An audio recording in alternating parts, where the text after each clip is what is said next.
Welcome, everybody. It's time once again for another episode of SLMA Radio. It has to do with sales lead management or sales lead marketing. It probably starts here with the SLMA Radio Show.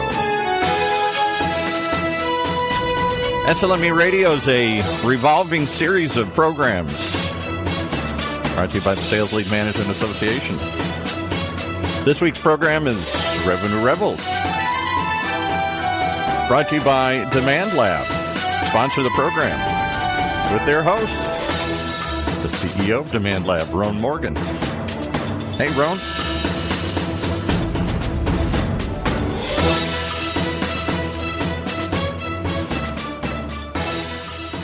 Hey, listeners. Welcome back to another episode of Revenue Rebels, the podcast highlighting marketing and sales leaders who are breaking rules and pushing boundaries to grow their companies. Today, I'm really excited to have on our show a guest who is working with a lot of different companies, a lot of different groups on achieving something called brand invincibility, which I just think is incredibly smart way of talking about this. And I'm really excited to welcome an expert in the field, Melissa Agnes. Melissa, thank you so much for joining us today. Thanks for having me. I'm excited to be here.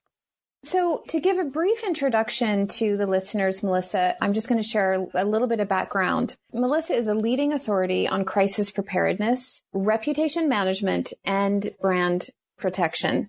So she's an advisor and a keynote speaker. She helps companies understand risk and how they can build invincible brands that can withstand even the most devastating of events. And we know that those certainly are not few and far between. We hear about those in the news practically daily these days. So I'm excited to learn a lot more from you, Melissa, on how to do that. Also, as a note to the listeners, and one of my early introductions to Melissa's work was her TEDx talk. And we will leave a link to that talk in our show notes and the transcripts when we get this posted on our website. Melissa, to get started, during our first conversation, I was really impressed when I heard about how you got started and the passion you have around this. I know you've been doing this for, I think, about 10 years. Can you briefly share your story with our listeners? Yeah, absolutely. It's so funny to think 10 years. I feel like I'm not old enough to say that, which probably people would look at me and say, that's probably true. So it started about 10 years. So I've been an entrepreneur actually since I was 21, and which was, for the record, more years than 10 years ago. And about 10 years ago, my partner at the time and we were doing digital brand strategies. So it was right at the time where people were getting on the whole social media bandwagon and companies are saying, yes, social media, what a wonderful tool. And the way that my brain just happens to work, the way that I'm wired is I see risk everywhere. I see mitigation strategies for those risks. And then I see opportunity through the mitigation. And I think that that's the biggest differentiator of mine in my marketplace. And so I remember the morning I was doing, just catching up on my morning reading and reading the news and whatever I was doing. And it just struck me that why is nobody talking about the risk of social, the risk of digital, the risk of mobile, the risk of real-time communication, which was becoming a phenomenon, a new thing, mainstream, the risk of all of the expectations that are amounting from all of these realities by stakeholders and what that means for brands. And then my brain went to, the risks are so easy to mitigate. And then, oh my goodness, the opportunity, once you get to that level of mitigation, is unprecedented. And so it illuminated something within me, and it spoke to the way that I'm wired. So I spent about a year devouring everything that I could on the topic of crisis management, because up until that point in time, I didn't know that it was a thing. And I remember I kept telling my partner at the time, I kept turning to him and saying, there's something here. I don't know quite what it is yet. And then the day that I realized what it was, we had just launched the website for one of our clients, which was a public company, real estate investment trust. So invest in real estate. Their primary stakeholders are their investors. And we had just launched their website.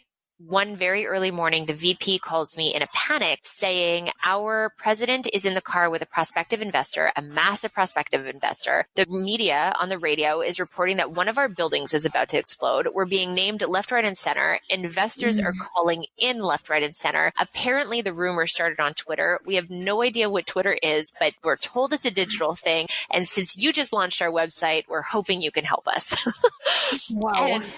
Yeah. And like a panic, right? So I went in within a half an hour, I had the media correcting themselves and reporting on those corrections. I had the information funneling to stakeholders, to their investors who were not on Twitter at the time. So we needed to work around that. Long story short, the next day, the president of the company calls me to say, not only did our unit price, so their stock price, not go down since yesterday, but it actually went up by a cent. So thank you so much. And that was oh my goodness, I can serve. Like this is my calling. This is what I can do. This is what I have to offer. And this is so, so, so invaluable. And I remember too thinking that nobody is talking about this, and that's not okay. So young entrepreneur, didn't really know how to position myself or market myself in a new world, in a world where people weren't even talking about it. And like, how do you do that? So what I did was I just started a blog, and I dedicated myself to blogging 5 days a week. I did that for several years. Mine was the first blog in the world of its kind that only addressed this stuff, but addressed the new world,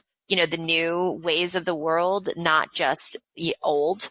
And right place, right time, right natural aptitude. I had a whole bunch of long-standing, brilliant crisis management professionals that were reading my work and reading, I was posing questions. I was providing solutions to those questions. I was advocating for everything that I advocate through crisis readiness. And they came and they said, we don't know if this whole thing is a fad or a trend. We don't know how long it's going to last. We don't necessarily want to learn it, but we're smart enough to know that our clients need this now. So can we partner? I got incredible mentors that showed me a lot, opened up their client list to me, and I grew my experience and I grew my business from there.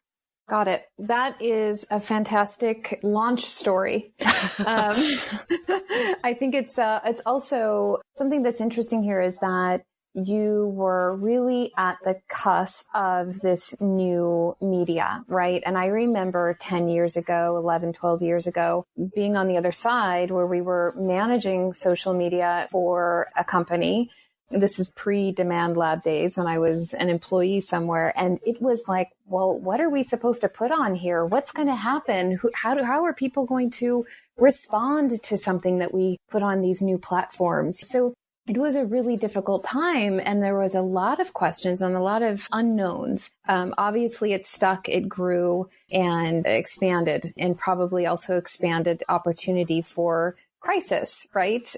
So it sounds like your perspective is also to get ahead of that. Having watched the TEDx talk and spoken to you in greater detail about that recently, how can we ensure that, a crisis will happen? Something will come up. But the point is to find the opportunity within the mitigation, but that mitigation is not happening just only in the moment. It actually is happening far ahead of anything ever happening.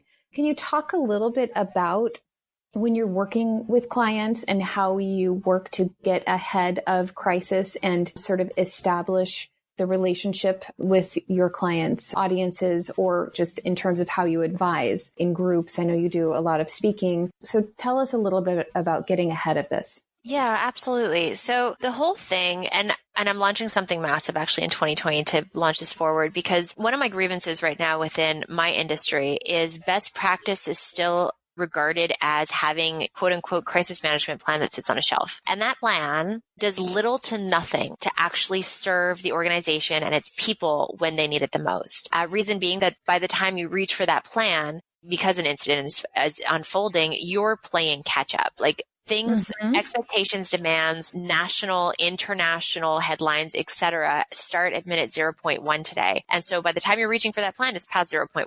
You're already behind. And so the work that I do that I'm so passionate about is I help organizations become what I call crisis ready. And crisis readiness is cultural. It means a couple things. It means that you have a culture of an organization that has prevented and continuously prevents the preventable risk. Because if you can prevent it, it shouldn't happen. And if it does happen, those that you've built trust with, that trust will depreciate because it shouldn't have happened and you let it happen, right? So that's first and foremost. And then from there, we also know that not all risk is entirely preventable. Bad things happen to great companies. And so in those moments, if you don't want to be dependent on a stagnant plan that puts you behind, then you really need to have what I call a crisis ready culture, which means that you have an entire organization, every single member of every single department in every single region, across every single business unit, knows precisely and is empowered to know three things. They know what risk looks like, so they're able to identify and detect it in real time, giving you the head start. If expectations start at minute 0.1, then you want to catch it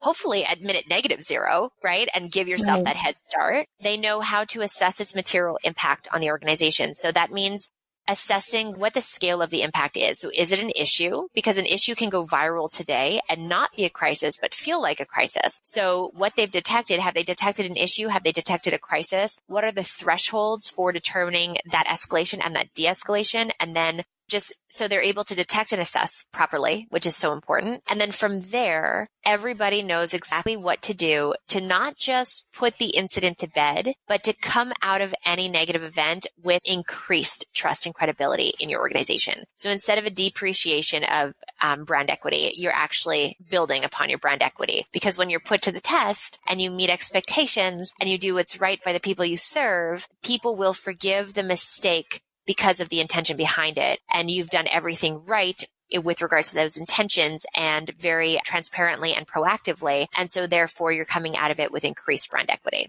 That is the whole purpose and the whole goal of the work that I do with my clients. Something that you talked about, I think the last time we were talking, kind of makes me think of building up. To me, it was an idea of a love bank in a way, sort of the relationship building that happens where you're developing the trust before anything happens. And I think especially around preventable risk, people are very aware of what are the risks that they're taking on, even, for example, by sharing their data. And, we all know what those risks are, or most of them now. But oftentimes, especially in the past, I think a lot of these things caught us by surprise. We need to take a break. And when we come back, let's talk about some examples and how you would advise folks that you work with now, or, perhaps even talk about some of the tactics that have been implemented or maybe should have been implemented with some of the examples. Absolutely. Cool. So let's take a quick break. We're going to learn a little bit more about Demand Lab and how we help companies communicate with their audiences in authentic and engaging ways. Hopefully that actually helps to build some of that trust and the brand equity needed in a crisis, right? Stay tuned. We'll be right back with our guest, Melissa. And let's take a moment just to tell you that Demand Lab helps organizations just like yours transform their revenue potential by connecting their greatest assets, people, processes, technology, and data through customized revenue ecosystem solutions. By leveraging marketing technology, data science, governance, and analytics, along with content, Demand Lab helps B2B organizations like yours advance business goals and drive revenue. Type in demandlab.com. That's demandlab.com. And now back to the second half of our show. Thanks, Paul. Okay, we are back with crisis management strategist Melissa Agnes to continue the conversation on how to build brand invincibility. So you were talking earlier before we went to break on the three things that companies need to know and be prepared for and how it's sort of infused throughout the organization. Can you share some examples with us around a couple of crises that you have personally worked on or have seen maybe even unfold in front of you and thought, maybe there was an alternative way to have worked on this? I'd love to hear some stories around this. One of the stories that I love that I watched unfold now nearly 2 years ago, I can't believe that, wow, was the This Is Us and Crockpot story. Do you remember that one? No, I do not. Okay, so This Is Us. Are you familiar with the show This Is Us? I am. I haven't watched it as much as everybody says that I should. But Oh, I haven't watched any of it. The only thing I've watched is a 5-minute segment because of this very story that I'm about to share. And I didn't know of its existence before this happened. But This Is Us is one of the hottest television shows in primetime. It's got something like 15.6 million viewers a year. Mm-hmm. And it's one of those beautiful pieces of storytelling that captivates its audience. And in a world where families struggle to sit down and have a meal together, they manage to somehow sit down once a week and watch this show together, which is a beautiful thing. And so after about 2 years of the show, where audience members knew that the patriarch of the family, Jack Pearson, or that he died, they just didn't know how. So in early 2018, 2018, they finally revealed that story. And the story is this beautiful piece of storytelling, emotionally compelling, where you're watching Jack clean the kitchen at night and he's putting everything to get to bed, or putting everything away to go to bed. And you get some flashbacks on some family stories and all that. And then he flips off a generic slow cooker, not a crock pot machine, a generic slow cooker, and he goes to bed. And that generic slow cooker was old and faulty, and it short circuits and it sets flames to the house.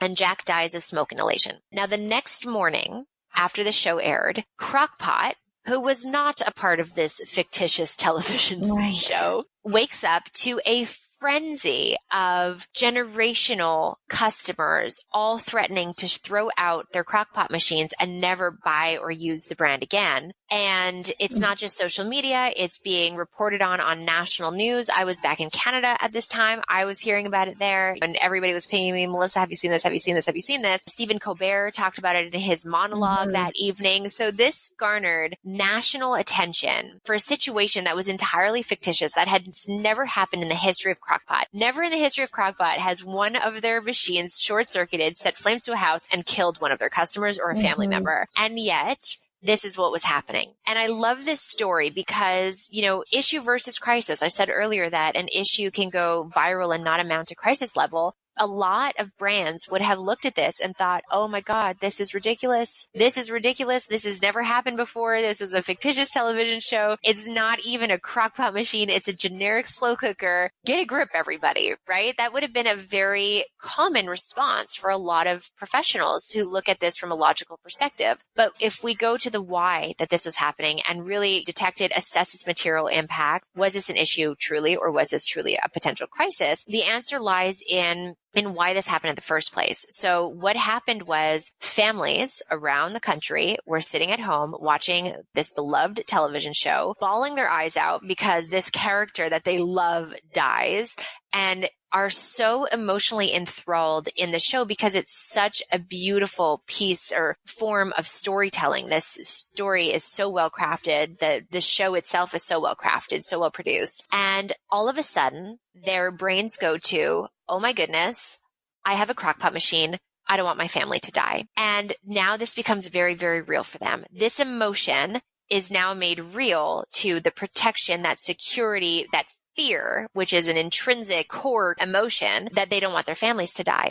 So if we fast forward to the long-term material impact on this, the real risk is, because of how deep-seated that fear is, how real it is, even though it's not based on fact, it doesn't matter. It's still felt, and it's therefore still very, very, very real. The risk is, yes, people throw out their crockpot machines. Yes, they don't buy anymore. And moving forward, as they cross by the crockpots in the department store, whether they consciously or subconsciously, or whether they consciously realize it or not, their heart drops to the pit of their stomach, and they get this tense knot that makes them feel very uncomfortable, which is associated to that fear, and they quickly walk away. And we know that we purchase, research shows, like it or not, that we purchase based on emotion. So very high level, very quickly, that is the situation that Crockpot woke up to blindsidedly one morning due to a television show that they weren't even a part of. And their response was brilliant because it adhered to, so when something is going negatively viral, is emotionally compelling, you can't trump emotion with logic. So I have a crisis ready formula, which is available freely on my website if listeners want to go and download it, that helps you overcome that emotion so that you can actually resonate with the people that you need to resonate with and not let that emotion drive and destroy your brand. And so they adhered, I have a whole, article on this. They adhered to that formula, which is take your logic and wrap it in validation, validate your stakeholders' feelings, what they're feeling, their emotions, relate to what matters to them, and then come in with the proof. And as a very quick example, they would say things like, oh my goodness, our hearts are broken with you. We can't believe this is how Jack died. So that validated what people were feeling. And then they would say, but we need you to know that your family's safety has always been our top priority, has always been on the top of our list, which now relates to what matters to them. And then they would come in and say, and here is the proof. Here's the research. Here's the studies. Here's the statistics. Here's the everything you need to know that this would never happen to your family as a result of our crockpots. And as a result of doing that, they quickly transformed or switched that narrative and actually took a blindsiding situation and transformed it into a really great opportunity to connect with their generational customers and skyrocket, soar their business from there, or their brand equity from there as a result. That's a phenomenal story. And in fact, I do recall somebody in my family telling me to be careful of my crock pot and really not getting where they were coming from. But now you know. Now I know. The poor guy. But what it also sounds like is that they were able to really relate to their customers and had a level of preparedness in terms of how to respond to something. I mean, it's amazing. It was even fictional, right? Yep. And I think that nowadays, even more fictional things can spread very, very quickly through social media. And then an entire company, it's not maybe the VP or the executive level. It's, phone calls coming to somebody else that's working, just going along their day, and suddenly get a call from a buddy, a family member. Hey, what's going on with your company? So it seems to me that now the alert of a crisis could happen at any moment, at any level, anywhere within your company. And you've talked about that a little bit at one point, in terms of infusing that through your culture. How would you advise, or how do you talk about pulling this throughout the entire organization so everybody's ready, from the intern that's there for a semester up to the executive level? That's where it goes to the cultural piece. And there's a process. So over my years of advising and working with organizations across nearly every industry and sector around the world, I've developed what I call the crisis ready model, which is a precise framework that takes you through. It doesn't matter where you currently sit on the spectrum of crisis readiness. This framework takes you straight through to implementing that crisis ready culture. And there's 5 specific phases, and then there's work to do within each phase. But there's a precise framework to help you get there if you're committed and willing to do the work. And one of the things that you need to achieve in order to do that is gaining buy-in and support from leadership, because culture is led from the top down and then supported from the bottom up. And so it needs to be a cross-cultural or cross-organizational initiative that is supported and led by leadership. Great. Yes. So you have developed the framework that you're providing to your clients, or that you're sharing in speeches, that sort of thing?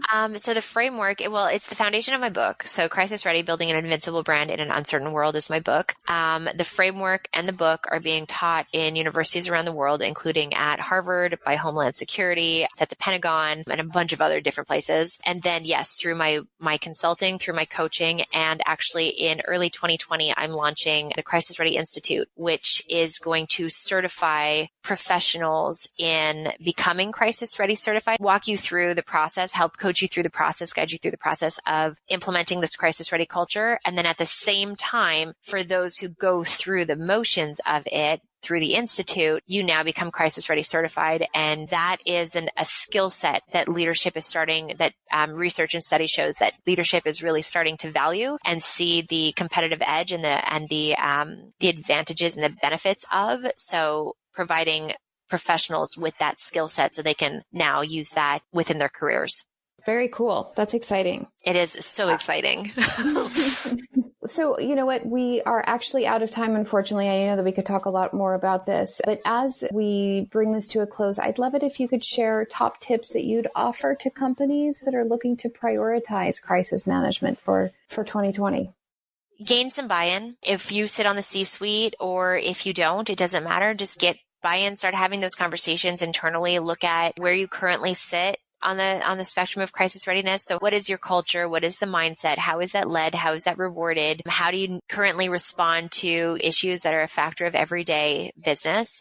How can that improve? Just kind of grasp where you get a feel for where you currently sit, gain that buy-in, and then educate yourselves on what's involved. So in order to do that, you could read the book, go to melissaagnes.com and kind of get a grasp on the different phases of crisis readiness and what you'd have to prioritize in 2020. You can also reach out to me, melissa@melissaagnes.com, and I'd be happy to kind of just walk you through that motion, give you a snapshot of what's entailed, because it is not as cumbersome and complicated as it probably seems. However, it does take resources, it does take time, it does take commitment, and it does take leadership. But the rewards are so much more than just crisis and issue management. We're talking about competitive edge. We're talking about a stronger culture. We're talking about less silos internally. We're talking about deeper connection with stakeholders, every single stakeholder on every single front. It goes to your marketing, it goes to your sales, it goes to your operations, it goes to all of it. So it's definitely worth something.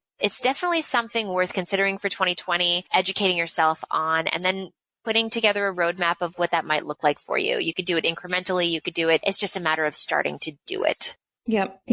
Well, and even starting to recognize that you need a plan, or that you've got to take the plan that's been sitting on your shelf and update it a bit, right, to align with today's environment. Yes. At the end of the day. Yeah. A program. Yeah. Well, Melissa, thank you so much for joining us today. As always, I feel like our program is way too short, and this is a very juicy topic that I think our listeners will get a lot out of. Thank you. As always, a huge thank you to our listeners. I'm your host, Rhoan Morgan, and you can find me on LinkedIn by looking up Demand Lab or visiting our resource center on the Demand Lab website. That's demandlab.com/resources. Again, thank you all for joining us today, and I wish you a happy new year, and we'll be back with you next month.